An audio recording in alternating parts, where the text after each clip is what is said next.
جب آسمان پھٹ جائے گا اور اپنے رب کے فرمان کی تعمیل کرے گا، اور اس کے لیے حق یہی ہے کہ وہ اپنے رب کا حکم مانے، اور جب زمین پھیلا دی جائے گی اور جو کچھ اس کے اندر ہے اسے باہر پھینک کر خالی ہو جائے گی اور اپنے رب کے حکم کی تعمیل کرے گی، اور اس کے لیے حق یہی ہے کہ اس کی تعمیل کرے۔ اے انسان، آیت نمبر 6 اگین، اے انسان تو کشاں کشاں اپنے رب کی طرف چلا جا رہا ہے اور اس سے ملنے والا ہے۔ یہ آیت بہت امپورٹنٹ ہے، آیت نمبر 6، نشان لگائیے، لکھیے، تاکہ آپ کو اور ہم کو اور کہیں پر نظروں کے سامنے لگائیں، تاکہ ہمیں یاد رہے کہ ہم لمحہ لمحہ اپنے رب سے قریب ہی ہوتے جا رہے ہیں انشاءاللہ تعالیٰ، کہ یا ایھا الانسان انک کادح الی ربک کدحا فملاقیہ، کہ اے انسان تو کشاں کشاں اپنے رب کی طرف چلا جا رہا ہے اور اس سے ملنے والا ہے، پھر جس کا نامہ اعمال اس کے سیدھے ہاتھ میں دیا جائے گا، اس سے ہلکا حساب لیا جائے گا، اور وہ اپنے لوگوں کی طرف خوش خوش پلٹے گا۔ رہا وہ شخص جس کا نامہ اعمال اس کے پیٹھ کے پیچھے دیا جائے گا تو وہ موت کو پکارے گا اور بھڑکتی ہوئی آگ میں جا پڑے گا، اور وہ اپنے گھر والوں میں مگن تھا۔ اس نے سمجھا تھا کہ اسے کبھی پلٹنا نہیں ہے، پلٹنا کیسے نہ تھا، اس کا رب اس کے کرتوت دیکھ رہا تھا۔ بس نہیں، میں قسم کھاتا ہوں شفق کی اور رات کی اور جو کچھ وہ سمیٹ لیتی ہے، اور چاند کی جب کہ وہ ماہ کامل ہو جاتا ہے، تم کو ضرور درجہ بدرجہ ایک حالت سے دوسری حالت کی طرف گزرتے چلے جانا ہے۔ پھر ان لوگوں کو کیا ہو گیا ہے کہ ایمان نہیں لاتے، جب قرآن ان کے سامنے پڑھا جاتا ہے تو سجدہ نہیں کرتے، بلکہ یہ منکر تو الٹا جھٹلاتے ہیں، حالانکہ جو کچھ یہ اپنے نامہ اعمال میں جمع کر رہے ہیں اللہ اسے خوب جانتا ہے۔ لہٰذا ان کو دردناک عذاب کی بشارت دے دو، البتہ جو لوگ ایمان لے آئے ہیں اور جنہوں نے نیک عمل کیے ہیں ان کے لیے کبھی نہ ختم ہونے والا اجر ہے۔ یہاں سورہ بروج مکی سورہ ہے، رکوع اس میں 1 ہے اور آیات اس میں 22 ہے۔ بسم اللہ الرحمن الرحیم۔ بروج کا مطلب ہوتا ہے ظاہر ہونا، اور قلعے کو بھی بروج اس لیے کہا جاتا ہے کہ وہ دور سے دکھائی دیتا ہے۔ قسم ہے مضبوط قلعوں والے آسمان کی اور اس دن کے جس کا وعدہ کیا گیا ہے، اور دیکھنے والوں کی اور دیکھے جانے والی چیز کی، کہ مارے گئے گڑھے والے اس گڑھے والے جس میں خوب بھڑکتے ہوئے ایندھن کی آگ تھی، جبکہ وہ اس گڑھے کے کنارے پر بیٹھے تھے، اور جو کچھ وہ ایمان لانے والوں کے ساتھ کر رہے تھے اسے دیکھ رہے تھے، اور ان اہل ایمان سے ان کی دشمنی اس کے سوا کسی وجہ سے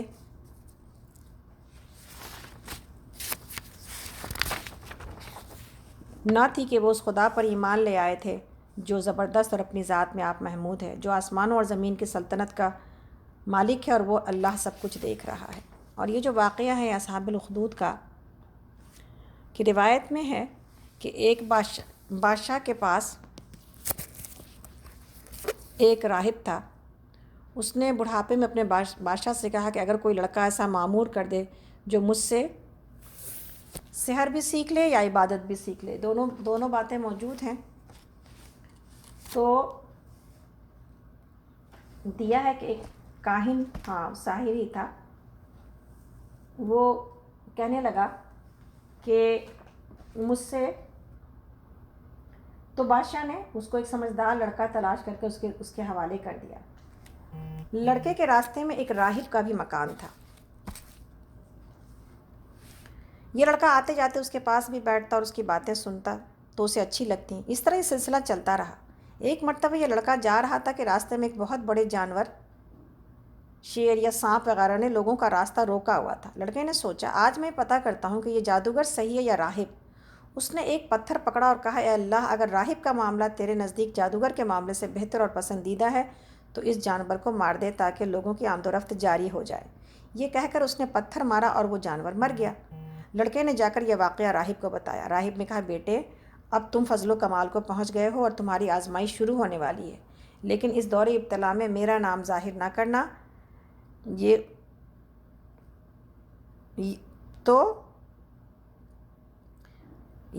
جو تھا نا، یہ اندھے کا، ابرص کا اور بعض دیگر بیماریوں کا علاج بھی کرتا تھا یہ جو راہب تھا، لیکن ایمان باللہ کی شرط پر اس نے بادشاہ کے ایک نابینا مصاحب کی آنکھیں بھی اللہ سے دعا کر کے صحیح کر دیں۔ یہ لڑکا یہی کہتا تھا کہ اگر تم ایمان لے آؤ گے تو میں اللہ سے دعا کروں گا اور یہ شفا اور وہ شفا عطا فرمائے گا۔ چنانچہ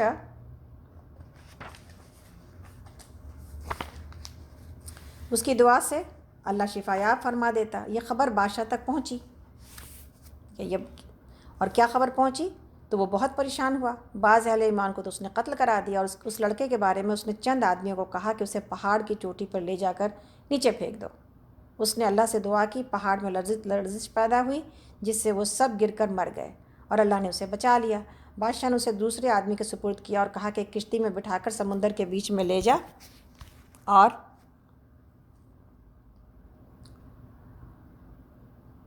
اسے پھینک دو۔ وہاں بھی اس کی دعا سے کشتی الٹ گئی جس سے وہ سب غرق ہو گیا اور یہ بچ گیا۔ اس لڑکے نے بادشاہ سے کہا، اگر تم مجھے ہلاک کرنا چاہتے ہو تو اس کا طریقہ یہ ہے کہ کھلے میدان میں لوگوں کو جمع کرو اور بسم اللہ رب الغلام کہہ کر کے، یعنی شروع اس اللہ کے نام سے جو کہ اس بچے کا رب ہے، مجھے تیر مار۔ بادشاہ نے ایسا ہی کیا جس سے وہ لڑکا تو مر گیا، لیکن سارے لوگ پکار اٹھے کہ ہم اس لڑکے کے رب پر ایمان لائے۔ بادشاہ اور زیادہ پریشان ہو گیا، چنانچہ اس نے خندقیں کھدوائیں اور اس میں آگ جلوائی اور حکم دیا کہ جو ایمان والے جو ہے وہ ایمان سے نہ پلٹیں ان کو اس آگ میں پھینک دیا جائے۔ اس طرح ایماندار آتے رہے اور آگ کے حوالے ہوتے رہے، حتیٰ کہ ایک عورت آئی جس کے ساتھ ایک بچہ تھا۔ وہ ذرا ٹھٹکی تو بچہ بول پڑا، اماں صبر کر، تو حق پر ہے۔ تو گویا کہ یہاں پر یہ بات کہ یہ ایمان والے زندہ آگ میں ڈال دیے گئے۔ سورہ بروج یہ بتاتی ہے کہ کیسی ایمان والوں کی آزمائش ہوئی ہے، اور اللہ رب العالمین نے جو ہے وہ کس طرح ایمان والوں کو، اور کہا یہ جاتا ہے کہ سڑکوں کے کنارے گڑھے کھدوائے گئے اور اس میں آگ بھروائی گئی، اور جس نے بھی نہیں کیا اس کو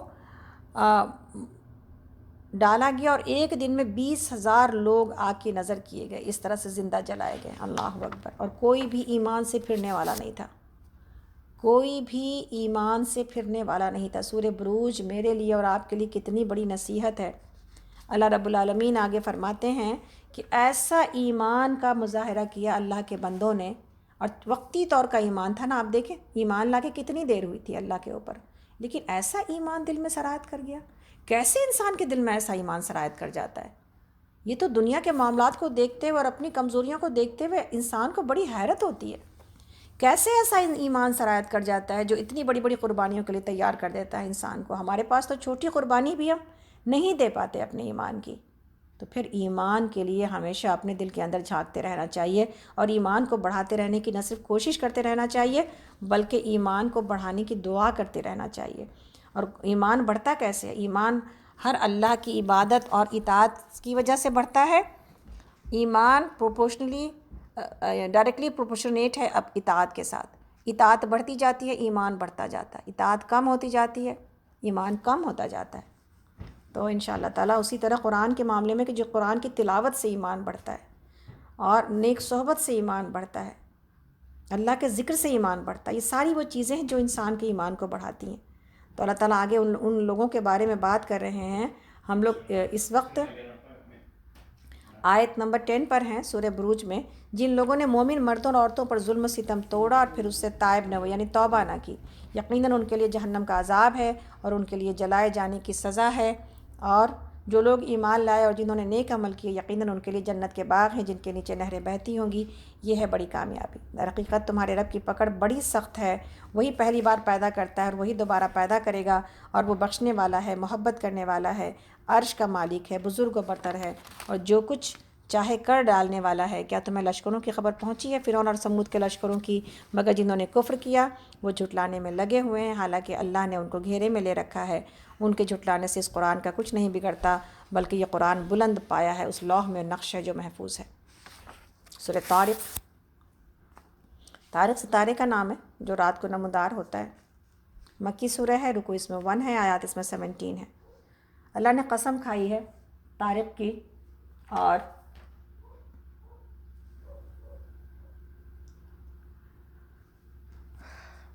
قسم آسمان کی اور رات کو نمودار ہونے والی کی، اور تم کیا جانو کہ رات کو نمودار ہونے والا کیا ہے؟ چمکتا ہوا تارا، اور کوئی جان ایسی نہیں ہے جس کے اوپر کوئی نگران نہ ہو۔ آیت نمبر 4 ہے، ان کلو نفس لما علیہا حافظ، ہر ایک کے اوپر ایک نگرانی کرنے والا موجود ہے۔ یہ یاد رکھنے کی ضرورت ہے انسان کو کہ ایک نگرانی کرنے والا اللہ نے میرے ساتھ، آپ کے ساتھ، ہم سب کے ساتھ لگا رکھا ہے۔ دکھائی نہیں دیتا، اس لیے ہمیں غلطی ہو جاتی ہے اور ہم غفلت میں چلے جاتے ہیں، لیکن ہمارے ہر اعمال کو لکھنے والے لوگ موجود ہیں۔ پھر ذرا انسان یہی دیکھ لے کہ وہ کس چیز سے پیدا کیا گیا ہے۔ ایک اچھلنے والے پانی سے پیدا کیا گیا جو پیٹھ اور سینے کی ہڈیوں کے درمیان سے نکلتا ہے۔ یقیناً وہ خالق اسے دوبارہ پیدا کرنے پر قادر ہے۔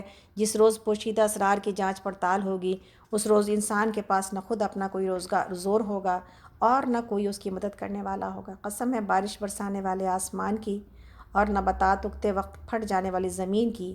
یہ ایک جچی تلی بات ہے، ہنسی مذاق نہیں ہے۔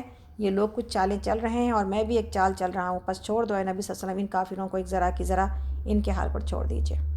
تو یہاں پر جو اللہ رب العالمین نے بتا دیا کہ انسان کی پیدائش 2 پانیوں سے ہوتی ہے۔ ایک پانی جس کے بارے میں میڈیکل سائنس کو بھی بہت بعد میں پتہ چلا کہ یہ مرد کے جو ہے وہ ریڑھ کی ہڈی سے نکلتا ہے، اور دوسرا پانی جو کہ عورت کے سینے سے نکلتا ہے۔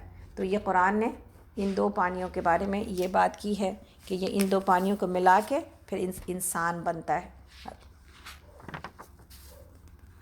تو اللہ رب العالمین نے یہ بتا دیا کہ اللہ اس پہ قادر ہے کہ وہ کس طرح انسان کی پیدائش کر رہا ہے۔ سبحان اللہ۔ تو پھر انسان کو کیا چاہیے؟ اللہ کی عبادت کرے، اور اگر پھر وہ اللہ کی عبادت سے منہ پھیرتا ہے تو پھر اللہ کی پکڑ بہت سخت ہے۔ سورۃ الاعلیٰ، اعلیٰ کا مطلب جیسا ہم سب جانتے ہیں بلندی، بلند۔ مکی سورہ ہے، رکوع اس میں 1 ہے، آیت نمبر 19 ہے۔ اور اس سورہ کے بارے میں ہے کہ نبی صلی اللہ علیہ وسلم کو یہ سورہ بہت پسند تھی، اور آپ اس کو عید کی نمازوں میں جمعے والے دن پڑھا کرتے تھے، اور آپ فطر میں بھی اس کو پڑھا کرتے تھے۔ وطر کی نماز میں نبی صلی اللہ علیہ وسلم سبح اسم ربک الاعلیٰ قل یا ایھا الکافرون قل ھو اللہ احد پڑھتے تھے۔ اور ایک اور روایت میں یہ بھی ہے کہ سورہ معوذتین یعنی قل اعوذ برب الفلق قل اعوذ برب الناس بھی پڑھتے تھے وطر میں۔ تو نبی صلی اللہ علیہ وسلم نے ایک بار معاذ رضی اللہ عنہ کو، جو کہ لمبی نمازوں کی وجہ سے ایک بار آپ ان کے اوپر ناراض ہوئے تھے، اور آپ نے یہ کہا تھا کہ اے معاذ، تم جو ہے سبح اسم ربک الاعلیٰ والشمس والضحیٰ اور واللیل اذا یغشیٰ کے ساتھ نماز کیوں نہیں پڑھاتے ہو؟ اس لیے کہ یہ وہ صورتیں جو مناسب ہیں، نہ تو لمبی ہیں نہ چھوٹی ہیں، تو ان کا بھی خیال کیا کرو جو تمہارے پیچھے پڑھتے ہیں۔ اس لیے کہ ایک شخص نے آ کر کے نبی صلی اللہ علیہ وسلم سے شکایت کی تھی کہ معاذ اتنی لمبی نماز پڑھاتے ہیں کہ مجھے ان کے پیچھے نماز پڑھنے کی جو ہے وہ طاقت نہیں رہتی، اس لیے کہ میں دن بھر میں کام کرتا ہوں اور مجھے پھر رات میں بھی جا کر چارہ ڈالنا ہوتا ہے اپنے جانور کو۔ تو نبی صلی اللہ علیہ وسلم ناراض ہوئے تھے معاذ رضی اللہ عنہ کے اوپر، اور آپ نے یہ کہا تھا کہ تم نفرتیں نہ پھیلاؤ دین سے، بلکہ لوگوں کو محبت اور آسانیاں دینے کا معاملہ کرو ان کے ساتھ۔ تو یہ ہے سورۃ الاعلیٰ جو بہترین سورت ہے، اور اس میں اللہ رب العالمین نے یہاں پر بہت خوبصورت سورہ جس میں کہ تمام چیزوں کو اللہ رب العالمین نے اس بہترین انداز میں واضح کر دیا ہے کہ اللہ نے کس طرح انسان کو بنایا ہے، اور پھر کس طرح اللہ رب العالمین اس کو دوبارہ جو ہے وہ اس کے انجام کی طرف پہنچائے گا، اور پھر کس طرح نصیحت انسان کو فائدہ دیتی ہے، پاکیزگی سے کس طرح انسان کو فائدہ ہوتا ہے، اور کس طرح انسان اگر دنیا کو ترجیح دے تو پھر نقصان میں چلا جاتا ہے، اور آخرت کو ترجیح دے تو پھر وہ فائدے میں ہوتا ہے۔ بسم اللہ الرحمن الرحیم۔ اے نبی صلی اللہ علیہ وسلم، اپنے رب برتر کے نام کی تسبیح کیجیے، جس نے پیدا کیا اور پرپوشنیٹ بنایا، تناسب قائم کیا، اور جس نے تقدیر بنائی پھر راہ دکھائی، جس نے نباتات اگائیں پھر ان کو سیاہ کوڑا کرکٹ بنا دیا۔ ہم آپ کو پڑھوا دیں گے پھر آپ نہیں بھولیں گے، سوائے اس کے جو اللہ چاہے۔ وہ ظاہر کو بھی جانتا ہے اور جو کچھ پوشیدہ ہے اس کو بھی، اور ہم آپ کو آسان طریقے کی سہولت دیتے ہیں، لہٰذا آپ نصیحت کیجئے اگر نصیحت نافع ہو۔ جو شخص ڈرتا ہے وہ نصیحت قبول کرے گا، اور اس سے گریز کرے گا تو وہ انتہائی بدبخت جو بڑی آگ میں جائے گا، پھر نہ اس میں مرے گا نہ جیے گا۔ فلاح پا گیا وہ جس نے پاکیزگی اختیار کی، اپنے رب کا نام یاد کیا، پھر نماز پڑھی، مگر تم لوگ دنیا کی زندگی کو ترجیح دیتے ہو، حالانکہ آخرت کی زندگی باقی اور بہتر ہے اور باقی رہنے والی ہے۔ یہی بات پہلے آئے ہوئے صحیفوں میں بھی کہی گئی تھی، ابراہیم اور موسیٰ کے صحیفوں میں۔ اور نبی صلی اللہ علیہ وسلم نے فرمایا، مسند احمد میں ہے کہ دنیا اس کا گھر ہے جس کا گھر آخرت میں نہ ہو، اور دنیا اس کا مال ہے جس کا مال وہاں نہ ہو۔ کیا مطلب ہے اس کا؟ مطلب یہ ہے کہ یہاں پر کوئی اپنے گھر کو، اس گھر کو گھر نہ سمجھا جائے، اس مال کو مال نہ سمجھا جائے، ان تمام چیزوں کو اللہ کے راستے میں خرچ کیا جائے، اپنے گھر کو اللہ کے راستے میں لگایا جائے، اپنے مال کو اللہ کے راستے میں لگایا جائے، اپنے گھر میں اللہ رب العالمین کے ذکر کے مجالس برپا کی جائیں۔ دعوتیں تو ہم بہت کرتے ہیں، ذکر کے مجلس کہاں برپا ہوتی ہے ہمارے گھروں میں؟ کس نے یہ سوچا ہے کہ اللہ میں گھر اس لیے لے رہی ہوں کہ اس میں اللہ کا ذکر کیا جائے، اور میں اس لیے یہ جو ہے اس کی فراوانی، گھر اچھے گھر کی فراوانی چاہتی ہوں کہ اس میں اللہ کا ذکر کیا جائے۔ جب نیتیں صحیح رکھتے ہیں تو اللہ کی طرف سے برکت آتی ہی آتی ہے۔ اسی طرح نبی صلی اللہ علیہ وسلم کی جو حدیث ہے وہ بہت مسند احمد کی بہت ہی زیادہ سمجھنے والی ہے، غور و فکر کرنے والی ہے۔ نبی صلی اللہ علیہ وسلم نے فرمایا کہ جس نے دنیا سے محبت کی اس نے اپنی آخرت کو نقصان پہنچایا۔ جس نے دنیا سے محبت کی اس نے اپنی آخرت کو نقصان پہنچایا، اور جس نے آخرت سے محبت رکھی اس نے دنیا کو نقصان پہنچایا۔ تو تم اے لوگوں باقی رہنے والی کو فنا ہونے والی پر ترجیح دو۔ یہ نہیں ہو سکتا کہ آپ آخرت سے محبت کریں تو دنیا کا نقصان نہ ہو، ہوتا ہے نقصان دنیا کا، لیکن اس کے اوپر انسان کو صبر کرنا ہوتا ہے، اس لیے کہ وہ بہت بہترین بزنس کر رہا ہے انسان۔ تو ساری فکر دنیا کے راحت، آرام اور عیش کی نہ ہو، بلکہ اور لذتوں میں انسان اپنے آپ کو فنا نہ کر دے، بلکہ آخرت کی تیاری کرے۔ سورۃ الغاشیہ، غاشیہ کا مطلب ہے سورۃ الاعلیٰ کی ایک تفسیر ہم لوگوں نے کی تھی، اگر ہو سکا تو انشاءاللہ ہم کوشش کریں گے، اگر مل گئی ہم کو وہ ریکارڈنگ تو آپ کو بھیجی جائے سکینت پر، آپ لوگ سنیے گا۔ بہت اس میں وہ تفصیلی باتیں تو اب یہاں پہ رکھنے کا موقع نہیں ہے، لیکن وہ تفسیر اتنی اچھی تھی کہ بعد میں بھی ہر کسی نے، سننے والے نے اس سے بہت فائدہ اٹھایا لوگوں نے، اور ہم کو بھی بہت فائدہ ہوا۔ سورۃ الغاشیہ، غاشیہ کا مطلب ہے چھا جانا، اور ابھی ہمارا بہت رہتا ہے ویسے۔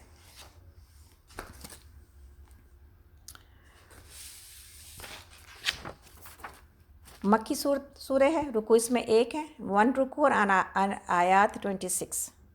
کیا تمہیں اس چھا جانے والی آفت کی خبر پہنچی ہے؟ کچھ چہرے اس روز خوفزدہ ہوں گے، سخت مشقت کر رہے ہوں گے، تھکے جاتے ہوں گے، شدید آگ میں جھلس رہے ہوں گے، کھولتے ہوئے چشمے کا پانی انہیں پینے کو دیا جائے گا، خاردار سوکھی گھاس کے سوا کوئی کھانا ان کے لیے نہ ہوگا، جو نہ موٹا کرے نہ بھوک مٹائے۔ کچھ چہرے اس روز برونق ہوں گے، اپنی کارگزاری پر خوش ہوں گے، عالی مقام جنت میں ہوں گے، کوئی بیہودہ بات وہاں نہ سنیں گے، اس میں چشمے رواں ہوں گے، اس کے اندر اونچی مسندیں ہوں گی، ساغر رکھے ہوئے ہوں گے، اور گاؤ تکیوں کی قطاریں لگی ہوں گی، اور نفیس فرش بچھے ہوئے ہوں گے۔ سبحان اللہ، 2 چیزوں کا موازنہ دیکھ لیں آپ۔ یہ لوگ نہیں مانتے تو کیا یہ اونٹوں کو نہیں دیکھتے کہ کیسے بنائے گئے؟ آسمان کو نہیں دیکھتے کہ کیسے اٹھایا گیا؟ اور پہاڑوں کو نہیں دیکھتے کہ کیسے جمائے گئے؟ اور زمین کو نہیں دیکھتے کہ کیسے بچھائی گئی؟ اچھا تو اے نبی صلی اللہ علیہ وسلم نصیحت کیے جائیے، آپ تو بس نصیحت ہی کرنے والے ہیں، کچھ ان پر جبر کرنے والے نہیں ہیں۔ البتہ جو شخص منہ موڑے گا اور انکار کرے گا تو اللہ اس کو بھاری سزا دے گا۔ ان لوگوں کو پلٹنا ہماری طرف ہی ہے، پھر ان کا حساب لینا ہمارے ہی ذمہ ہے۔ دن رات انسان دیکھتا ہے نا سورج جو ہے وہ کہ کس طرح یہ زمین بچھائی گئی ہے، اور کس طرح سورج جو ہے وہ ہمارے لیے روشن کیا گیا ہے۔ تو اللہ رب العالمین، اس وقت تو لوگ آتے تھے اور زمین اور آسمان کے بارے میں پوچھ کر کے ایمان لے آتے تھے۔ ایک بادہ نشین آیا، اور یعنی دیہاتی، اور اس نے کہا کہ یا رسول اللہ، آپ کے قاصد ہمارے پاس آئے اور ہم سے کہا کہ آپ فرماتے ہیں کہ اللہ نے آپ کو اپنا رسول بنایا ہے؟ آپ نے فرمایا اس نے سچ کہا۔ تو وہ کہنے لگا کہ آسمان کو کس نے پیدا کیا؟ آپ نے فرمایا اللہ نے۔ کہا زمین کو کس نے پیدا کیا؟ اس نے کہا اللہ۔ آپ نے فرمایا اللہ نے۔ کہا ان پہاڑوں کو کس نے گاڑا اور ان سے یہ فائدے کی چیزیں کس نے پیدا کی؟ آپ نے فرمایا اللہ نے۔ تو پس آپ کو قسم ہے اس اللہ کی جس نے آسمان اور زمین پیدا کیے اور ان پہاڑوں کو گاڑا، کیا اللہ نے آپ کو اپنا رسول بنا کر بھیجا ہے؟ آپ نے فرمایا ہاں۔ تو کہنے لگا آپ کے قاصد نے یہ بھی کہا ہے کہ ہم پر رات دن میں 5 نمازیں فرض ہیں۔ فرمایا، آپ نے فرمایا اس نے سچ کہا۔ تو پھر اس نے کہا اس اللہ کی آپ کو قسم ہے جس نے آپ کو بھیجا، کیا یہ اللہ کا حکم ہے؟ آپ نے فرمایا ہاں۔ کہنے لگا آپ کے قاصد نے یہ بھی کہا کہ ہمارے مالوں پر ہم پر زکوٰۃ فرض ہے۔ تو آپ نے فرمایا سچ ہے۔ تو پھر اس نے کہا کہ آپ کو اپنے بھیجنے والے اللہ کی قسم، کہ اللہ نے آپ کو یہ حکم دیا ہے؟ فرمایا ہاں۔ مزید کہا کہ آپ کے قاصد نے ہمیں سے طاقت رکھنے والوں کو حج کا حکم بھی دیا ہے؟ آپ نے فرمایا ہاں۔ اس نے کہا جو کہا سچ کہا ہے۔ وہ یہ سن کر کہتا ہوا چل دیا کہ اس اللہ واحد کی قسم جس نے آپ کو حق کے ساتھ بھیجا ہے، نہ میں اس میں کچھ بڑھاؤں گا نہ اس میں کچھ کمی کروں گا۔ تو نبی صلی اللہ علیہ وسلم نے فرمایا اگر اس نے سچ کہا ہے تو یہ جنت میں داخل ہوگا۔ اب یہاں پر روزوں کے بارے میں بات نہیں آئی ہے، لیکن دوسری حدیث میں روزہ بھی موجود ہے۔ تو یہی بات کہ اگر منیمم جو یہ چیزیں ہیں اس کے اوپر بھی عمل کرنے والا اس پابندی کے ساتھ اور اخلاص کے ساتھ کرے تو انشاءاللہ تعالیٰ وہ بھی کامیاب ہو جائے گا۔ سورہ فجر ہے، فجر کا مطلب ہے پھٹنا، خوبصورت سورہ ہے جس کے بارے میں ہے کہ جس کے آخری میں وہ بہترین آیت موجود ہے جو کسی بندے مومن کے لیے بہت بڑی بشارت ہے۔ بسم اللہ الرحمن الرحیم، رکوع اس میں 1 ہے، آیات اس میں 30 ہیں۔ قسم فجر کی اور 10 راتوں کی اور جفت اور طاق کی اور رات کی جب کہ وہ رخصت ہو رہی ہو، اور کیا اس میں کسی صاحب عقل کے لیے کوئی قسم ہے؟ قسم ہے فجر کی، اللہ نے کھائی، اور 10 راتوں کی۔ اس کے بارے میں علماء یہ کہتے ہیں کہ یہ جو ہے وہ 10 راتیں یہ ذی الحج کی راتوں میں سے ہیں، 10 دن جو ذی الحج کے ہیں اس کی قسم اللہ نے کھائی ہے۔ اور اس کے بعد شفق اور والشفع والوتر، اور جفت اور طاق کی، اور جفت کے بارے میں کہ یہ عرفہ کا دن ہے، اور وتر کے بارے میں کہ یہ عید الاضحیٰ کی رات ہے۔ تو گویا کہ یہاں پر یہ علماء نے اس کی یہ تفسیر ایسے بتائی ہے۔ اللہ تعالیٰ نے ان تمام چیزوں کی قسم کھا کے آپ نے کیا کہا کہ تم نے دیکھا نہیں، اللہ رب العالمین فرماتے ہیں آیت نمبر 6 میں، تم نے دیکھا نہیں کہ تمہارے رب نے کیا برتاؤ کیا اونچے ستونوں والے عاد ارم کے ساتھ، جن کے مانند کوئی قوم دنیا کے ملکوں میں پیدا نہیں کی گئی تھی، اور سمود کے ساتھ جنہوں نے وادی میں چٹانیں تراشی تھیں، اور میخوں والے فرعون کے ساتھ، یہ وہ لوگ تھے جنہوں نے دنیا کے ملکوں میں بڑی سرکشی کی تھی اور ان میں بہت فساد پھیلایا تھا۔ آخر کار تمہارے رب نے ان پر عذاب کا کوڑا برسا دیا۔ حقیقت یہ ہے کہ تمہارا رب گھات لگائے ہوئے ہے۔ مگر انسان کا یہ حال ہے کہ اس کا رب جب اس کو آزمائش میں ڈالتا ہے اور اس سے عزت اور نعمت دیتا ہے تو وہ کہتا ہے کہ میرے رب نے مجھے عزت دار بنا دیا، اور جب وہ اس کو آزمائش میں ڈالتا ہے اور اس کا رزق اس پر تنگ کر دیتا ہے، یعنی جب زیادہ دیتا ہے تو سمجھتا ہے کہ عزت ملی ہے، جب کم کر دیتا ہے تو کہتا ہے کہ میرے رب نے مجھے ذلیل کر دیا۔ ہرگز نہیں، بلکہ تم یتیم سے عزت کا سلوک نہیں کرتے، اور مسکین کو کھانا کھلانے پر ایک دوسرے کو نہیں اکساتے، اور میراث کا سارا مال سمیٹ کر کھا جاتے ہو، اور مال کی محبت میں بری طرح گرفتار ہو۔ ہرگز نہیں، جب زمین پے در پے کوٹ کر ریگزار بنا دی جائے گی اور تمہارا رب جلوہ فرما ہوگا، اس حال میں کہ فرشتے صف در صف کھڑے ہوں گے، اور جہنم اس روز سامنے لے آئی جائے گی۔ اس دن انسان کو سمجھ آئے گی، اس وقت اس کے سمجھنے کا کیا حاصل؟ وہ کہے گا کاش میں نے اپنی زندگی کے لیے کچھ پیشگی سامان کیا ہوتا۔ پھر اس دن اللہ جو عذاب دے گا ویسا عذاب دینے والا کوئی نہیں، اور اللہ جیسا باندھے گا ویسا باندھنے والا کوئی نہیں۔ اور دوسری طرف ارشاد ہوگا اے نفس مطمئن، چل اپنے رب کی طرف، اس حال میں کہ تو اپنے انجام سے خوش اور اپنے رب کے نزدیک پسندیدہ ہے، شامل ہو جا میرے نیک بندوں میں اور داخل ہو جا میری جنت میں۔ یعنی یہاں پر یہ مژدہ سنایا جائے گا، اور اللہ رب العالمین نے یہاں پر یہ بات بتا دی کہ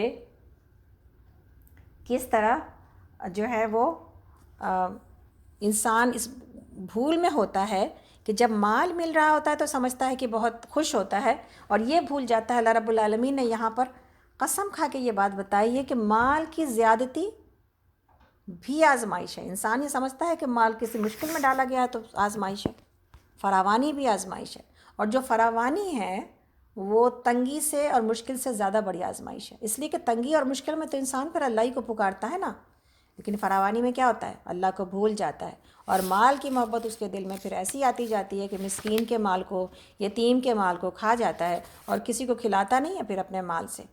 نبی صلی اللہ علیہ وسلم نے فرمایا کہ حدیث میں ہے کہ سب سے اچھا گھر وہ ہے جس میں یتیم ہو اور اس کی اچھی پرورش ہو رہی ہو، اور بدترین گھر وہ ہے جس میں یتیم ہو اور اس سے بدسلوکی کی جاتی ہو۔ پھر آپ نے انگلی اٹھا کر فرمایا کہ میں اور یتیم کا پالنے والا جنت میں اسی طرح ہوں گے جیسے یعنی قریب قریب۔ اور آپ ابو داؤد کی حدیث میں کہ کلمہ کی اور بیچ کی انگلی کو ملا کر انہیں دکھایا، آپ نے فرمایا میں اور یتیم کا پالنے والا جنت میں اس طرح ہوں گے۔ تو یہاں پر یہ بات ہے، ہم لوگ دیکھیں سکینت عباد الرحمن کے پلیٹ فارم سے ہم لوگ اتنے سارے یتیم ہیں انڈیا میں اور دوسری جگہوں میں جہاں پر کہ ہم لوگ ان کے لیے کفالت کا کام کرتے ہیں اور ان کی ٹیک کیئر کرتے ہیں بیوہ عورتوں کی، اور اس اعتبار سے الحمدللہ بہت سارے لوگ ہم کو سپورٹ بھی کرتے ہیں، اور ایک یتیم کے اعتبار سے ہم لوگوں نے کچھ $50 یا $60، جس کو جتنی سہولت ہے، کوئی 50 دے سکتا ہے تو دے، کوئی 60 دے سکتا ہے تو دے، تو الحمدللہ لوگ دیتے ہیں اور یتیموں کی کفالت۔ اور اب یقین جانے کس قدر جوان موتیں ہیں، یہ تعداد اتنی بڑھ رہی ہے، سمجھ میں نہیں آتا، خاص طور پر ہندوستان کے ماحول کو دیکھتے ہوئے، کہ اب ان لوگوں کا پرسان حال کون ہوگا۔ تو یتیم جو ہے نا، وہ اس معاشرے کی ذمہ داری ہوتے ہیں۔ ہر ایک سوسائٹی میں جو یتیم پائے جاتے ہیں، ہر ایک معاشرے میں جو لوگ یتیم پائے جاتے ہیں، یہ ہماری اور آپ کی ہی ذمہ داری ہوتے ہیں۔ تو اللہ رب العالمین نے اس ذمہ داری کو ادا کرنے کے لیے کتنا خوبصورت نبی صلی اللہ علیہ وسلم کے ذریعے یہ حدیث بیان فرمائی ہے کہ یتیم کی کفالت کرنے والا، یتیم ڈھونڈیں، اپنی فیملی میں ڈھونڈیں۔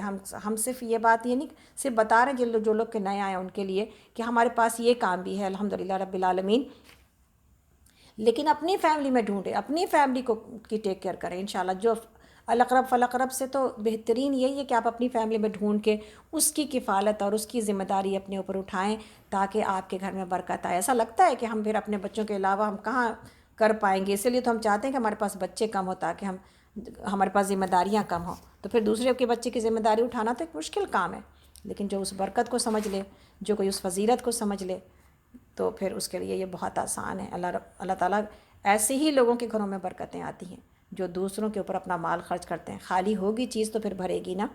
اسی طرح یہ بات ہم جان گئے ہیں کہ اللہ تعالیٰ نفس مطمئنہ کو کہتے ہیں، یہ ہر ایک جانے والے کو، دنیا چھوڑنے والے کے لیے یہ اس کو مژدہ سنایا جاتا ہے، خوشخبری سنائی جاتی ہے۔ فرشتے اس کے سراہنے آ کے کہتے ہیں، یا ایتھا النفس المطمئنہ ارجعی الی ربک راضیۃ مرضیہ فادخلی فی عبادی وادخلی جنتی۔ تو اللہ کرے کہ یہ مژدہ اور یہ پیغام ہمارے لیے بھی ہو جب ہم اس دنیا کو چھوڑیں، آمین یا رب العالمین۔ بلد ہے، بلد کا مطلب شہر ہے، مکی سورہ ہے، رکوع اس میں 1 ہے، 1 رکوع اینڈ آیات 20۔ بسم اللہ الرحمن الرحیم۔ نہیں میں قسم کھاتا ہوں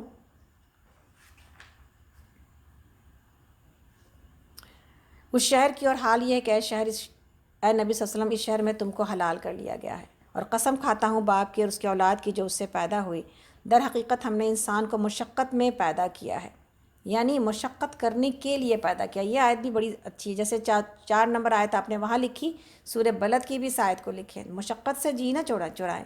دنیا اسی لیے دنیا میں ہم بھیجے گئے ہیں مشقت کرنے کے لیے، تو پھر مشقت سے جو انسان یہاں جان بچائے گا وہاں آرام حاصل نہیں کر سکے گا۔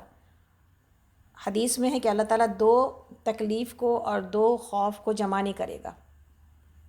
جو دنیا میں تکلیف کی حالت میں رہا، یعنی اللہ کی عبادت میں اور اپنے آپ کو باندھ کے رکھنے کی وجہ سے تکلیف میں رہا، وہاں اسے آسانیاں ہی آسانیاں، عیش ہی عیش ہوگا، اور جو دنیا میں اللہ سے ڈرتا رہا وہاں وہ بے خوف ہوگا۔ تو 2 خوفوں کو اللہ تعالیٰ جمع نہیں کریں گے کہ یہاں جو خوف زدہ رہا وہاں بھی خوف زدہ ہو، جو یہاں تکلیف میں رہا وہاں بھی تکلیف میں رہے، ایسا نہیں ہوگا۔ اور آپ کو ہم وہ حدیث بتا چکے ہیں کہ ایک انسان لایا جائے گا آخرت میں جس نے تکلیف میں، اللہ کی رضا کے مطابق زندگی گزارنے میں تکلیفوں میں کاٹی ہوگی، آزمائشیں رہی اس کے ساتھ، اور تنگی رہی اس کے ساتھ، معاملات بڑے مشکل کے رہے، اور اس کو پھر جنت میں ایک غوطہ دلایا جائے گا۔ تو پھر اس سے پوچھا جائے گا تو نے کوئی تکلیف دیکھی ہے دنیا میں؟ تو وہ کہے گا تکلیف کیا ہوتی ہے، میں تو جانتا ہی نہیں ہوں۔ جنت کا ایک غوطہ محض اس کی ساری جو دنیا کی تکلیفیں تھیں وہ بھلا دے گا۔ اللہ اکبر۔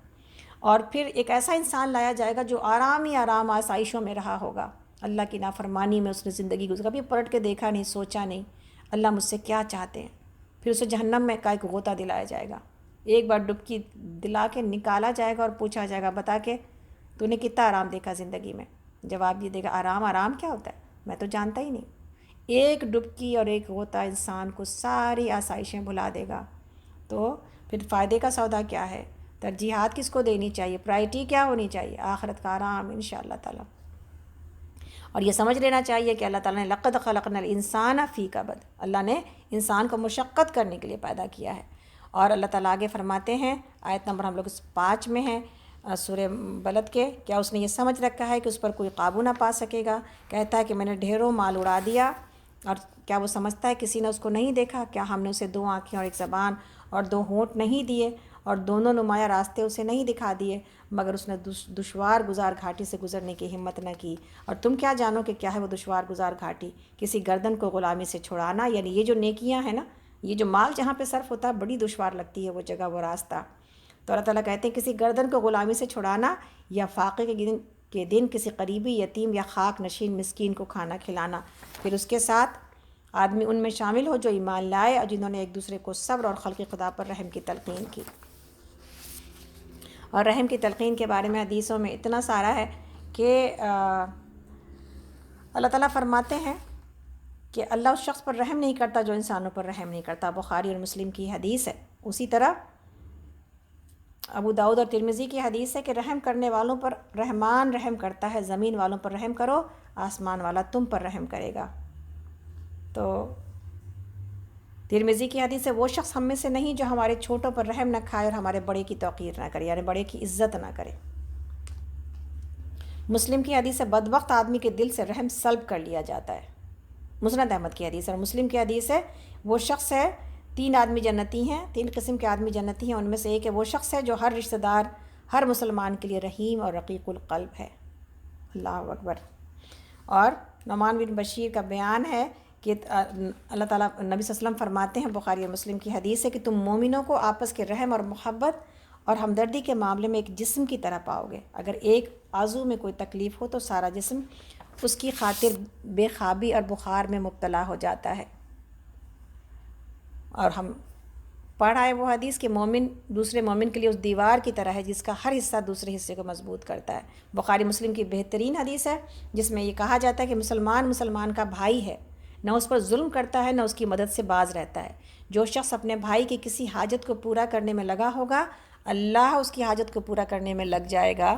اور جو شخص کسی مسلمان کو کسی مصیبت سے نکالے گا، اللہ تعالیٰ اسے روز قیامت کی مصیبتوں میں سے کسی مصیبت سے نکال دے گا۔ جو شخص کسی مسلمان کی عیب پوشی کرے گا، یعنی ستر پوشی کرے گا اور عیب کو چھپائے گا، اللہ قیامت کے روز اس کی عیب پوشی کرے گا۔ تو ہم میں سے کون نہیں چاہتا یہ تمام معاملات کہ اللہ رب العالمین ہمارے لیے یہ سب کریں؟ اور اگر ہمارے لیے ہم یہ سب کچھ چاہتے ہیں، جو کوئی چاہتا ہے اللہ اس کی مدد کرے، اس کو کیا کرنا چاہیے؟ دوسروں کی مدد کے اوپر کمر کو کس لے انشاءاللہ تعالیٰ۔ یہی وجہ ہے کہ ہم آپ کو بار بار جب مال خرچ کرنے کے لیے لوگوں کی مصیبتیں اور تکلیفوں کے لیے بلاتے رہتے ہیں، وہ اسی لیے کہ انشاءاللہ تعالیٰ آپ اور ہم سب مل کر کے ان لوگوں کی جو مجبور ہیں، بے بس ہیں، اس طرح مدد کر جائیں کہ انشاءاللہ اس مدد کے ذریعے اللہ ہماری مدد کو ہم پالیں انشاءاللہ تعالیٰ۔ تو ہم آج نہیں آپ کو بھیج سکے، لیکن انشاءاللہ تعالیٰ امریکن ہیومینٹی ہیلپرز کے بھی ہم بھیجنے والے ہیں، جو یہاں پر جن لوگوں کے لیے ہم لوگوں نے عید کی تیاریوں کے بارے میں، کچھ ریورٹڈ مسلم ہیں، کچھ اور ایسے مجبور لوگ ہیں جن کی عید کی خوشیوں کے لیے ہم کچھ جمع کر رہے ہیں انشاءاللہ تعالیٰ۔ اس میں تو بولا یہ جا رہا ہے کوئی $10 بھی دیتا ہے تو $10 بھی دے، تاکہ $10 مل کے بہت کچھ ہو جائے۔ تو ہم انشاءاللہ تعالیٰ وہ فلائر آپ کو بھیجنے لگے ہیں، جو کوئی چاہے ان کی ویب سائٹ پر ذیلی پر جا کر کے ان کو پیسے دیے جا سکتے ہیں۔ زیادہ نہ دیں، 10 بھی اگر ہر کوئی دے۔ اس وقت یہاں پر اگر 150 لوگ موجود ہیں اور اگر $10 چلے جائیں تو کتنے پیسے ہو جائیں گے؟ تو ان کے پاس ایک پونجی آ جائے گی انشاءاللہ تعالیٰ آگے ایسے لوگوں کے لیے۔ ہمارے اطراف میں جو لوگ مجبور ہیں نا، اب تو اس سال تو ہم عید پر ویسے بھی نہیں خرچ کر رہے زیادہ، تو ہمارے پاس تو انشاءاللہ عید کے لیے خرچے میں سے بہت کچھ موجود ہی ہوگا۔ تو انشاءاللہ ضرور خرچ کیجیے گا اور ضرور بھیجیے گا ان لوگوں کے لیے جو کہ ہماری طرح خوش نصیب نہیں ہیں۔ مکی سورہ ہے، سورہ شمس، بہت خوبصورت سورہ ہے، رکوع اس میں 1 ہے اور آیات اس میں 15 ہے۔ بسم اللہ الرحمن الرحیم۔ اللہ تعالیٰ نے 7 چیزوں کی قسم کھائی ہے اور اس کے بعد ایک حقیقت کا اعلان کیا ہے، تو قسم کھانے کا مقصد یہ ہے کہ ہمارے کان کھل جائیں۔ جب اللہ رب العالمین اتنی قسم کھانے کے بعد ایک چیز بتا رہے ہیں تو وہ بات کتنی اہم ہے، وہ نصیحت کتنی اہم ہے، جس کی طرف ہمیں پلٹنا چاہیے۔ سورج اور اس کے دھوپ کی قسم، بسم اللہ الرحمن الرحیم۔ سورج اور اس کے دھوپ کی قسم، اور چاند کی قسم جب کہ وہ اس کے پیچھے آتا ہے، اور اس دن کی قسم جب کہ وہ سورج کو نمایاں کرتا ہے، اس رات کی قسم جب کہ وہ سورج کو ڈھانک لیتی ہے، اور آسمان کے اور اس ذات کی قسم جس نے اسے قائم کیا ہے، اور زمین کی اور اس ذات کی قسم جس نے اسے بچھایا، اور نفس انسانی کی اور اس ذات کی قسم جس نے اسے ہموار کیا، پھر اس کی بدی اور اس کی پرہیزگاری اس پر الہام کر دی۔ یقیناً فلاح پا گیا وہ جس نے نفس کا تزکیہ کیا، اور نامراد ہو گیا جس نے اس کو دبا دیا۔ تو نفس کا تزکیہ اور نفس کو دبا دینا، تو گویا کہ جو انسان اپنے نفس کا تزکیہ کر رہا ہوتا ہے، یعنی کہ اس کو پاکیزگی کی طرف لے کے آ رہا ہوتا ہے، اللہ کے آگے اس کو جھکا رہا ہوتا ہے، دنیا میں جتنی بھی بری چیزیں ہیں ان برائی سے اپنے آپ کو بچا رہا ہوتا ہے، اور جس کی سمجھ نہیں بھی آتی اللہ کے حکم سے اس سے بچنے کی کوشش کر رہا ہوتا ہے، وہ اپنے نفس کا تزکیہ کر رہا ہوتا ہے۔ لیکن جب انسان برائی کی طرف ڈل جاتا ہے تو پھر اپنے اسی جو ہے نا چیز کو اپنے اسی آواز کو دبا دیتا ہے۔ تو جو انسان اپنے آپ کو ابھار کر تقویٰ کی بلندی پر لے جائے اور اس کے اندر بھلائی کو جو ہے وہ بڑھاتا رہے تو وہ فلاح پائے گا۔ لیکن اسی کے مقابل میں جو کوئی اس سے اللہ کی جو ہے نا نافرمانی میں ہی اپنے آپ کو لگا کے رکھے تو آواز تو آتی ہے اندر سے ضمیر کی کہ یہ غلط ہے، یہ گناہ ہے، یہ گناہ ہے، لیکن اس کے باوجود انسان جب اس کو نہیں سنتا تو پھر وہ اپنے آپ کو تباہی کے گڑھے میں ڈال دیتا ہے۔ اللہ تعالیٰ آگے فرماتے ہیں، آیت نمبر اس وقت 11 پر ہیں ہم، سمود نے اپنے سرکشی کی بنیاد پر جھٹلایا جب اس قوم کا سب سے زیادہ شقی آدمی بفر کر اٹھا، اور تو اللہ کے رسول نے ان لوگوں سے کہا خبردار اللہ کی اونٹنی کو ہاتھ نہ لگانا اور اس کے پانی پینے میں مانے نہ ہونا، مگر انہوں نے اس کی بات کو جھوٹا قرار دیا اور اونٹنی کو مار ڈالا۔ آخرکار ان کے گناہ کی پاداش میں ان کے رب نے ان پر ایسی آفت توڑی کہ ایک ساتھ سب کو پیوند خاک کر دیا، اور اسے اپنے اس فعل کے کسی برے نتیجے کا کوئی خوف نہیں ہے۔ سورۃ اللیل بہت ہی خوبصورت سورہ ہے، لیل کا مطلب رات ہے، قسم ہے رات کی، اللہ تعالیٰ اس کی قسم کھاتے ہیں۔ مکی سورہ ہے، رکوع اس میں 1 ہیں، آیات اس میں 21 ہیں۔ بسم اللہ الرحمن الرحیم۔ قسم ہے رات کی جب کہ وہ چھا جائے اور دن کی جب کہ وہ روشن ہو، اور اس ذات کی جس نے نر اور مادہ کو پیدا کیا۔ در حقیقت تم لوگوں کو کی کوششیں مختلف قسم کی ہیں، یعنی مختلف ڈائریکشن کی کوششیں ہیں۔ تو جس نے اللہ کے راہ میں مال دیا، اب کون سی کوشش اللہ کو پسند ہے؟ جس نے اللہ کے راستے میں مال دیا اور اللہ کی نافرمانی سے اپنے آپ کو بچا کے رکھا اور بھلائی کو سچ مانا، اس کو ہم آسان راستے کے لیے سہولت دیں گے۔ یعنی یہ راستہ مشکل دکھائی دیتا ہے لیکن اللہ کی مدد سے یہ راستہ آسان ہو جاتا ہے۔ اسی طرح جس نے بخل کیا اور اپنے اللہ سے بے نیازی برتی، اسے ہم اور بھلائی کو جھٹلایا، اس کو ہم سخت راستے کے لیے سہولت دیں گے، اور اس کا مال آخرکار اس کے کس کام آئے گا جب کہ وہ ہلاک ہو جائے گا۔ یعنی انسان یہ نہیں سمجھتا ہے، اور انسان مشکل وہ جو راستہ برائی کا ہے وہ مشکل ہے، لیکن وہی راستہ آسان اور مطلوب لگتا ہے، وہی راستہ انسان کو پسند آتا ہے۔ کیوں؟ اس کی وجہ یہ ہے کہ اللہ رب العالمین جو جدھر جانا چاہتا ہے اس کے لیے اسی راستے کو آسان کر دیتے ہیں۔ اللہ تعالیٰ فرماتے ہیں بے شک راستہ بتانا ہمارے ذمہ ہے، در حقیقت آخرت اور دنیا دونوں ہی کے ہم ہی مالک ہیں، بس میں نے تم کو خبردار کر دیا ہے۔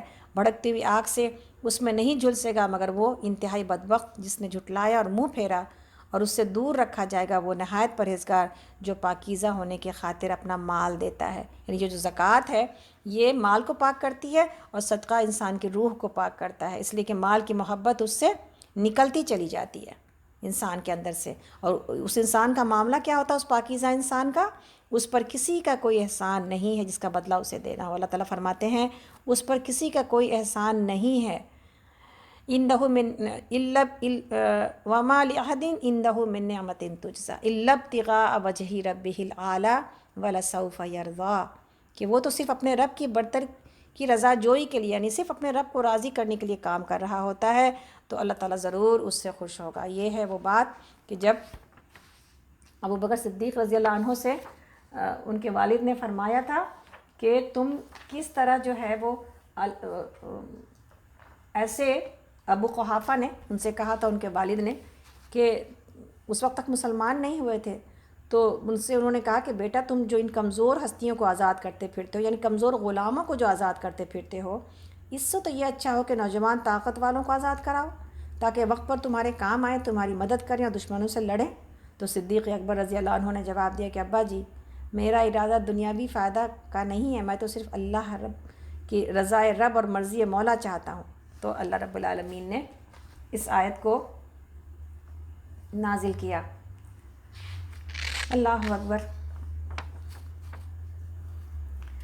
مسند احمد کی حدیث ہے، میری ساری امت جنت میں جائے گی، میری ساری امت جنت میں جائے گی سوائے اس کے جو جنت میں جانے سے انکار کریں۔ آگے کا بھی معاملہ سن لیجیے، ایسا نہ ہو کہ ہم سب خوش ہو جائیں پہلی میرے جملے سے، سوائے اس کے جو جنت میں جانے سے انکار کریں۔ تو لوگوں نے پوچھا جنت میں جانے سے انکار کرنے والا کون ہوگا؟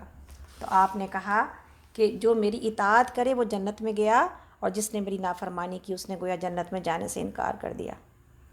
جس نے میری نافرمانی کی اس نے گویا جنت میں جانے سے انکار کر دیا۔ تو یہ ہے معاملہ اصل۔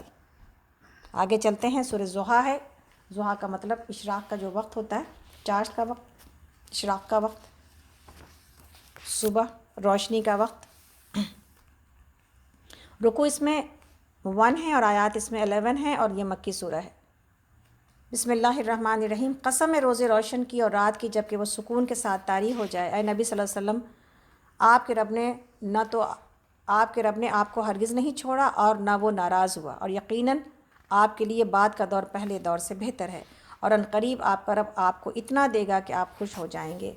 کیا اس نے آپ کو یتیم نہیں پایا اور پھر ٹھکانہ فراہم کیا، اور آپ کو ناواقف پایا تو راہ دیا اور پھر ہدایت بخشی، اور آپ کو نادار پایا پھر مالدار کر دیا؟ لہٰذا یتیم پر سختی نہ کیجیے اور سائل کو نہ جھڑکیے، اور اپنے رب کی نعمت کا اظہار کیجیے۔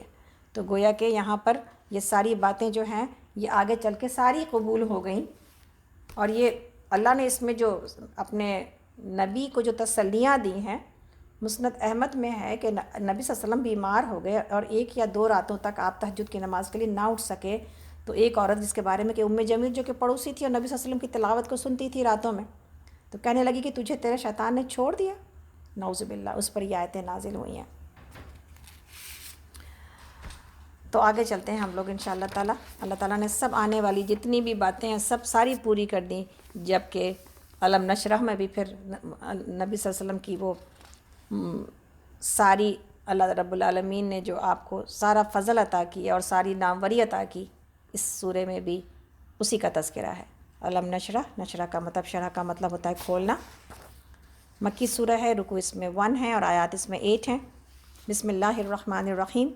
اے نبی صلی اللہ علیہ وسلم، کیا ہم نے آپ کا سینہ آپ کے لیے نہیں کھول دیا، اور آپ پر سے وہ بھاری بوجھ نہیں اتار دیا جو آپ کی کمر توڑے ڈال رہا تھا، اور آپ کی خاطر آپ کے ذکر کا آوازہ بلند کر دیا؟ پس حقیقت یہ ہے کہ تنگی کے ساتھ فراخی بھی ہے، اور بے شک تنگی کے ساتھ فراخی ہے، لہٰذا جب آپ فارغ ہوں تو عبادت کی مشقت میں لگ جائیے اور اپنے رب ہی کی طرف راغب ہو جائیے۔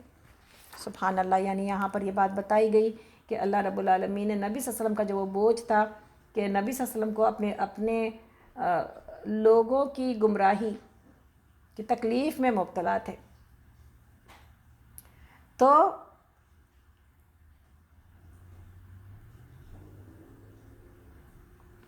اور آپ کا سینہ جو کھولنا ہے اس کے بارے میں حدیث میں ہے۔ ایک تو ہم نے معراج کے وقت میں سنا تھا کہ معراج کے وقت میں ایک سینہ کھولا جاتا ہے، کھولا گیا تھا نبی صلی اللہ علیہ وسلم کا، اور ایک بچپنے میں آپ کے ساتھ ایک واقعہ ہوا تھا جس سے کہ آپ کے سینے کو کھول کے، اس کے بارے میں ابی بن کعب رضی اللہ عنہ فرماتے ہیں کہ حضرت ابو ہریرہ رضی اللہ عنہ نے نبی صلی اللہ علیہ وسلم سے دلیری سے نبی صلی اللہ علیہ وسلم سے وہ باتیں پوچھ لیا کرتے تھے جسے دوسرے نہ پوچھ سکتے تھے۔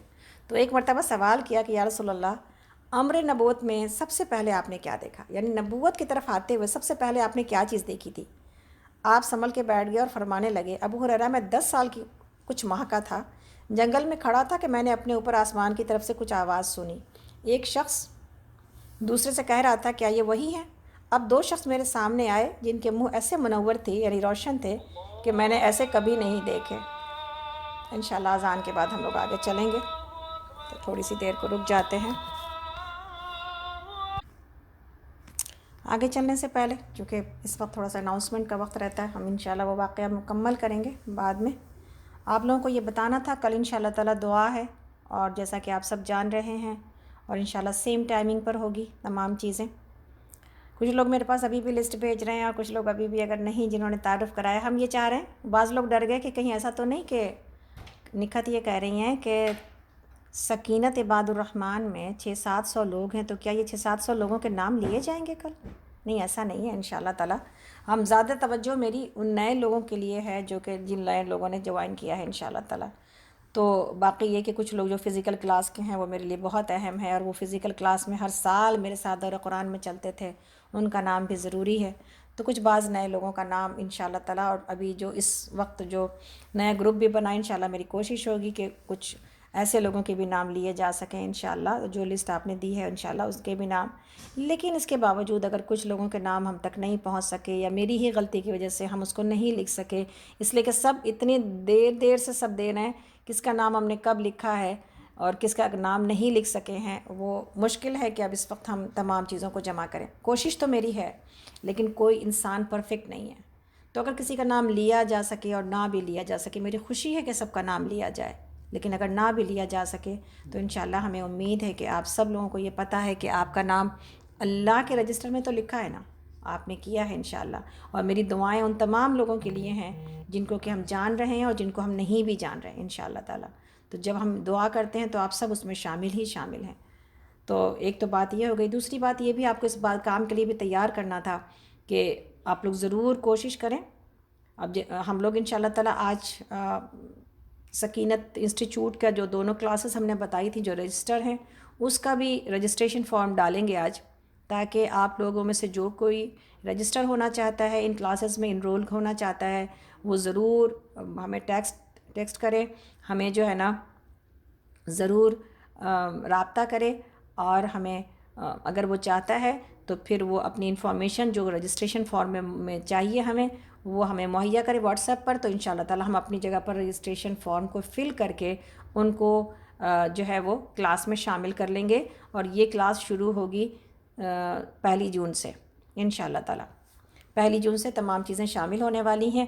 اس سے پہلے کہ آپ بھول جائیں کہ آپ کو کیا کرنا ہے، اس سے پہلے کہ انسان پھر بیٹھ جائے اور انہی مصروفیتوں میں اپنے آپ کو مصروف کر لے جو پہلے کرتا تھا، اور اتنا دن دور قرآن سننے کے بعد اس کے زندگی کے معاملات میں تبدیلی نہ آئے، وہ علم کی طرف نہ بڑھے، تو پھر بہت زیادہ فائدہ نہیں ہوتا اس بات سے کہ آپ نے کیا سنا ہے اور ہم نے کیا سنا ہے۔ اس کا یہ مطلب نہیں ہے کہ انسان ذکر کے مجالس میں آتا جاتا نہیں ہے، لیکن وہ علم حاصل کرنے کی ضرور کوشش کرنی چاہیے جو آپ کو سنجیدہ بناتے ہیں، جو آپ کے اندر اترتے ہیں، ورنہ تو سنی ہوئی بات لسنرز بن کے ہم سن لیتے ہیں، تو پھر وہ لسنرز جو ہے نا زیادہ فائدہ اس لیے نہیں دیتا کہ پھر ہم بھول بھی جاتے ہیں سن کر کے۔ تو میری آپ سے گزارش ہے، افشین کا نمبر آپ میں سے جو کوئی چاہے، اس کے بعد جو کوئی ہمارے پروگرام میں جو لوگ سکینت گروپ میں ہیں ان کو تو انشاءاللہ پروگرام سارے پتہ چلتے رہیں گے، جب ہم دوبارہ شروع کریں گے 1 جون کو کب سے کیا ہو رہا ہے ان کو ریمائنڈر بھی چلا جائے گا، اور وہ ماشاءاللہ آ بھی جائیں گے۔ جن لوگوں نے ابھی تک اپنے آپ کو ایڈ نہیں کروایا سکینت گروپ میں، وہ ضرور افشین کو اور میرا نمبر لکھیں تاکہ ہم سے معلومات آپ کو مل سکتی ہے۔ میرا تو جی تھا کہ آج فریدہ کا نمبر بھی ہم دیتے، لیکن افسوس کہ فریدہ کا نمبر ہم نہیں لکھ سکے، لیکن افشین اگر فریدہ کا نمبر اور اپنا نمبر ڈال سکو سکینت پر بھی تو انشاءاللہ اس سے فائدہ یہ ہوگا کہ انشاءاللہ فریدہ بھی ہمارے ساتھ شامل ہو جائیں گی۔ تو افشین کا نمبر ہے 8583567294، 8583567294، اور میرا نمبر ہے 6303971944، 6303971944، میرا نام نکھت حیدر ہے، اور افشین کا افشین عارف ہے۔ تو انشاءاللہ تعالی ہمیں امید ہے کہ آپ ان لوگوں کے ذریعے سے معلومات آپ کو مل جائیں گی، ضرور اپنا تعارف بھی کرائیں اور آگے کے لیے معلومات بھی حاصل کریں۔ یہ نہ ہو کہ ہم نے سنا تو تھا پھر ہم سے سب کچھ گم ہو گیا کہ اب ہم کیسے آپ سے رابطہ کریں۔ نہیں، انشاءاللہ کوشش کریں، اور جو انسان اپنے اس نعمت کو، کسی بھی نعمت کو حاصل کرنے کے لیے اس کی نگہداشت کرتا ہے، یعنی اس کی فکر میں ہوتا ہے اور اس کی حفاظت کرتا ہے، وہ پھر پا لیتا ہے۔ من جدہ وجدہ، جو کھٹکھٹاتا ہے وہ تو داخل ہی ہو جاتا ہے اور پا ہی لیتا ہے۔ تو آگے چلتے ہیں۔ یہ جو 1 تاریخ سے ہم لوگ شروع کرنے لگے ہیں، اس میں تفسیر قرآن ہوتا ہے ہمارے پاس ایوری منڈے، جو شروع ہوگا جون سے انشاءاللہ تعالی اس وقفے کے بعد۔ تو ایوری منڈے تفسیر قرآن ہوتا ہے، اور جو کہ منڈے سے ہوگا 2 جون کو، جو کہ ٹیوزڈے کا دن ہے، اس دن صحیح بخاری ہوگی جو کہ رجسٹرڈ کلاس ہے۔ ٹیوزڈے کے دن ہی ہم لوگ جو ہے وہ حفظ کی کلاس بھی کرتے ہیں۔ تو 4 کلاسز ہیں جو کہ فری کلاسز ہیں۔ ایک تو تفسیر کی کلاس منڈے کے دن سیم ٹائمنگ 11 to 12:30، اور حفظ کی کلاس جو کہ 3:30 PM سے شروع ہوتی ہے، اسی نمبر پہ ہوا کرے گی یہ ساری کلاسز۔ صرف جو رجسٹرڈ کلاسز ہیں نا، صحیح بخاری اور تفسیر قرآن، یہ دونوں کے لیے الگ نمبر ہے، باقی یہ 4 کلاسز انہی پر ہوا کرے گی۔ اس وقت ہم 4 کہہ رہے ہیں، سنڈے کی انشاءاللہ حدیثی کلاس کو ہم دیکھیں گے شروع ہونا ہے نہیں، اس لیے کہ تو اگر اس حساب سے دیکھا جائے تو پھر 3 کلاسز ہوتی ہیں۔ 1 جون کو تفسیر قرآن، ٹیوزڈے کے دن 3:30 PM کو حفظ کی کلاس، اور تھرسڈے کے دن 3:30 کو سوال و جواب اور ہیلتھ ایشوز کے اوپر ہماری مہناز اپا بات کرتی ہیں۔ تو یہ 3 کلاسز جو آپ کو اویلیبل ہیں ہر آدمی کے لیے جو اس وقت موجود ہے، فون پر یا یہاں پر لائیو موجود ہے فیس بک کے اوپر. ہم لوگ کوشش کریں گے اس کے بعد ہم لوگ فیس بک پر بھی آ جائیں تاکہ لوگ وہاں سے فائدہ اٹھائیں انشاءاللہ تعالیٰ اپنی ہر کلاس کے لیے. لیکن رجسٹر کلاس کے لیے ہم لوگ نہیں آ سکیں گے، ہاں سوائے اس کے کہ جو رجسٹر کرائے اپنے آپ کو. تو یہ رجسٹر کلاسز جو ہیں یہ ہوتی ہیں ٹیوزڈے کے دن اسی ٹائمنگ میں 11 to 12:30 اور تھرسڈے کے دن 11 to 12:30. یعنی ٹیوزڈے کے دن 2 کلاسز ہوتی ہیں، ایک تو صحیح بخاری کی 11 to 12:30 اور دوسری حفظ کی کلاس. حفظ کی کلاس میں سب آ سکتے ہیں، صحیح بخاری میں جو ہے رجسٹرڈ اسٹوڈنٹ آئیں گے. پھر جو تھرسڈے ہے اس دن بھی 2 کلاسز ہوتی ہیں، ایک تو تفسیر اور ورڈ ٹو ورڈ قرآن کی کلاس جو کہ رجسٹر کلاس ہے، اور دوسری سوال و جواب والی جو کہ اوپن ہے فار ایوری ون انشاءاللہ تعالیٰ، اور صحت کے بارے میں جو بات ہوتی ہے. تو ہم لوگ فارم انشاءاللہ تعالیٰ ڈال دیں گے آپ کو. اور افشین سے میری گزارش ہے کہ پلیز یہ 4 کلاس کی تفصیل بھی ڈال دیں. سنڈے کی کلاس ابھی انشاءاللہ تعالیٰ جب شروع ہوگی حدیث کی تو آپ کو بتا دیا جائے گا. اس وقت ہمیں نہیں پتہ کہ ہم جون میں کیا فیصلہ کریں گے سنڈے کلاس کے لیے، اس لیے کہ بیسیکلی یہ کلاس سنڈے اسکول سے ریلیٹڈ ہے جو اسلامک فاؤنڈیشن میں ہم پڑھاتے تھے. تو اب اگر وہ اس کلاسز نہیں اوپن ہو رہی ہیں اور بہت عرصے تک نہیں اوپن ہوں گی فزیکل کلاسز، تو ہو سکتا ہے کہ ہم یہ کلاسز دوبارہ سے فون پر شروع بھی کر دیں جس میں کہ حدیث پڑھاتے ہیں. اور انشاءاللہ تعالیٰ وہ لوگ جو کہ حدیث کی کلاس میں صحیح بخاری کی کلاس میں نہیں بھی ہیں وہ بھی حدیث سے فائدہ اٹھا سکیں گے انشاءاللہ تعالیٰ. ٹھیک ہے، اوکے. پھر چلیے پھر آگے چلتے ہیں. ہمیں امید ہے کہ آپ سب نے دعا کی ہوگی کہ کل کے لیے کہ اللہ کرے کہ ہمارا آج کا پروگرام اور کل کا پروگرام سب خیر و خوبی کے ساتھ انجام پا جائے. آپ لوگوں سے میری گزارش ہے پلیز اللہ سے بہت زیادہ دعا کریں کہ اللہ تعالیٰ ہمارے اس محنت اور کوشش کو جو ماشاءاللہ ہم لوگ مارچ سے لے کے چل رہے ہیں، مارچ اپریل اور اب مئی، یہ 2.5 مہینے کی کوشش ہے، اللہ رب العالمین اس کو بڑھا چڑھا کر اپنے راستے میں قبول کرے. اللہ تعالیٰ ہم سب کو ہدایت سے نواز دیں اور اللہ رب العالمین ہم سب کو اللہ کے اس کتاب کے ساتھ جوڑے رکھے انشاءاللہ تعالیٰ، آمین یا رب العالمین. تو بات ہو رہی تھی نبی صلی اللہ علیہ وسلم کے اس بچپن کے واقعے کی جس میں کہ آپ کو شرح صدر ملا تھا. آپ کہتے ہیں کہ جب آپ 10 سال کی عمر کے تھے، جب آپ کو ایک جنگل میں بکریاں چرا رہے تھے تو آپ نے دیکھا کہ کچھ لوگ ہیں، 2 لوگ ہیں جو آپ کے سامنے آئے اور جن کے چہرے بالکل روشن تھے، اور ان کو میں نے کبھی نہیں دیکھا تھا اور ان سے ایسی خوشبو آ رہی تھی کہ میرے دماغ نے ایسی خوشبو کبھی نہیں سونگھی، اور میرے ایسے کپڑے پہنے ہوئے تھے کہ میں نے کبھی کسی پر ایسے کپڑے نہیں دیکھے. اور آ کر انہوں نے میرے دونوں بازو تھام لیے، لیکن مجھے یہ بھی نہ معلوم ہوتا تھا کہ کوئی میرے بازو تھامے ہوئے. پھر ایک نے دوسرے سے کہا کہ انہیں لٹا دو، چنانچہ اس نے لٹا دیا، لیکن اس میں بھی نہ مجھے کوئی تکلیف ہوئی نہ برا محسوس ہوا. پھر ایک نے دوسرے سے کہا ان کا سینہ چاک کرو، چنانچہ میرا سینہ چیر دیا گیا، لیکن نہ تو مجھے اس میں کچھ دکھ ہوا نہ میں نے خون دیکھا. پھر کہا اس نے نہ میں نے خون دیکھا. پھر کہا اس میں سے غل کو، غش کو، حسد اور بغض سب نکال دو. چنانچہ اس نے ایک خون بستہ جیسی کوئی چیز نکالی اور اسے پھینک دیا. پھر اس نے کہا اس میں رافت اور رحمت، رحم و کرم بھر دو. پھر ایک چاندی سی جیسی چیز جتنی نکالی گئی تھی اتنی ڈال دی. پھر میرے بائیں بازو کا انگوٹھا ہلا کر کہا جائیے اور سلامتی سے زندگی گزاریے. اب میں چلا تو میں نے دیکھا کہ ہر چھوٹے پر میرے دل میں شفقت ہے اور ہر بڑے پر رحمت ہے. مسند احمد کی حدیث ہے. سبحان اللہ. تو یہ ساری باتیں جو ہے اللہ رب العالمین نے نبی صلی اللہ علیہ وسلم کے ساتھ بچپن میں کی، اور پھر بعد میں بھی معراج کے موقع پر بھی آپ کے سینے کو چاک کر کے آپ کو جو ہے آپ کے دل کے اندر سے حکمت کو ڈالا گیا. اور یہی وجہ تھی کہ نبوت کا کام جو اتنا کٹھن ہوتا ہے اس کے لیے اسپیشل تیاری کرائی جاتی ہے انبیاء علیہ السلام کی. نبی صلی اللہ علیہ وسلم نے ایک دفعہ کہا کہ میں نے اللہ رب العالمین سے، ابو نعیم بتاتے ہیں کہ نبی صلی اللہ علیہ وسلم نے فرمایا ایک دفعہ کہ جب نبی صلی اللہ علیہ وسلم نے فرمایا کہ جب میں فارغ ہوا اس چیز سے جس کا حکم مجھے رب العز و جل نے کیا تھا آسمان اور زمین کے کام سے، تو میں نے کہا اللہ مجھ سے پہلے جتنے انبیاء ہوئے ان سب کی تو نے تکریم کی. ابراہیم کو خلیل بنایا، موسیٰ علیہ السلام کو کلیم بنایا، داؤد علیہ السلام کے لیے پہاڑوں کو مسخر کیا، سلیمان علیہ السلام کے لیے ہوا اور شیاطین کو بھی تابعدار بنایا، اور عیسیٰ علیہ السلام کے ہاتھ پر مردے زندہ کرائے. بس میرے لیے کیا کیا ہے؟ اللہ تعالیٰ نے فرمایا کیا میں نے تجھے ان سب سے افضل چیز نہیں دی کہ میرے ذکر کے ساتھ تیرا یہ ذکر کیا جاتا ہے، اور میں نے تیری امت کے سینوں کو ایسا کر دیا کہ وہ قرآن کو قرأت سے پڑھتے ہیں، اور یہ میں نے کسی اگلی امت کو نہیں دیا، اور میں نے تجھے اپنے عرش کے خزانوں میں سے خزانہ دیا جو لا حول ولا قوت الا باللہ العلی العظیم ہے۔ اور ابن عباس مجاہد فرماتے ہیں کہ اس سے مراد اذان میں نبی صلی اللہ علیہ وسلم کا آواز بلند ہونا ہے، کہ اللہ کے نام کے ساتھ نبی صلی اللہ علیہ وسلم کی آواز بلند کی جاتی ہے، اور اس امت کو اللہ رب العالمین نے سینے کے اندر اتنی وسعت عطا کی ہے کہ اس امت کے سینوں میں پورے کا پورا قرآن اور حافظ قرآن موجود ہیں، اور یہ قیامت تک موجود رہیں گے۔ اور اللہ رب العالمین نے یہاں پر یہ بات بتا دی ہے کہ ان مع العسر یسرا فإن مع العسر یسرا۔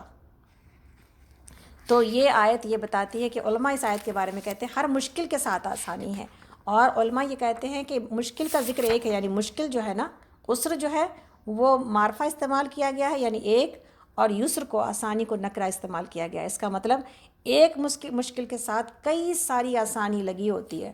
تو جب کبھی آپ کو اور میرے ساتھ مشکلات آئیں تو آپ اور ہم یہ آیت پڑھیں فإن مع العسر یسرا، ان مع العسر یسرا، دل کو بڑی تسکین حاصل ہوتی ہے کہ مشکل تو ایک آئی ہے لیکن اپنے ساتھ انشاءاللہ تعالیٰ سینکڑوں آسانیاں لے کے آئی ہے، اور کم سے کم منیمم بھی کریں تو دو، کم سے کم ایک مشکل کے ساتھ دو آسانی ہوتی ہی ہوتی ہے انشاءاللہ تعالیٰ۔ سورہ علم نشرح ہمیں اور آپ کو نہ صرف یہ کہ اللہ کے نبی صلی اللہ علیہ وسلم کے لیے بشارت، بلکہ ہمارے لیے کہ ہمارے نبی کو یہ بشارتیں دی گئیں اور ہمیں ایسا اور ایسا بنایا گیا، اور ہمارے لیے جنت کے خزانوں میں سے ایک خزانہ دیا گیا جس کو ہم پڑھ سکتے ہیں دنیا میں، اور پڑھتے رہنا چاہیے۔ اسی لیے تیسرے کلمے کی بڑی جو ہے وہ فضیلت ہے، جس میں کہ یہ کلمہ جوڑ دیا گیا ہے کہ سبحان اللہ والحمد للہ ولا الہ الا واللہ اکبر ولا حول ولا قوت الا باللہ العلی العظیم۔ یہ باقیات الصالحات ہے، اور اس کا یہ لا حول ولا قوت الا باللہ العلی العظیم جنت کے خزانوں میں سے ایک خزانہ ہے، جس کو انسان دنیا میں جتنا پڑھے جنت میں اتنا پائے انشاءاللہ تعالیٰ۔ سورہ 3 ہے، 3 کا مطلب انجیر ہے۔ اللہ تعالیٰ نے قسم کھائی ہے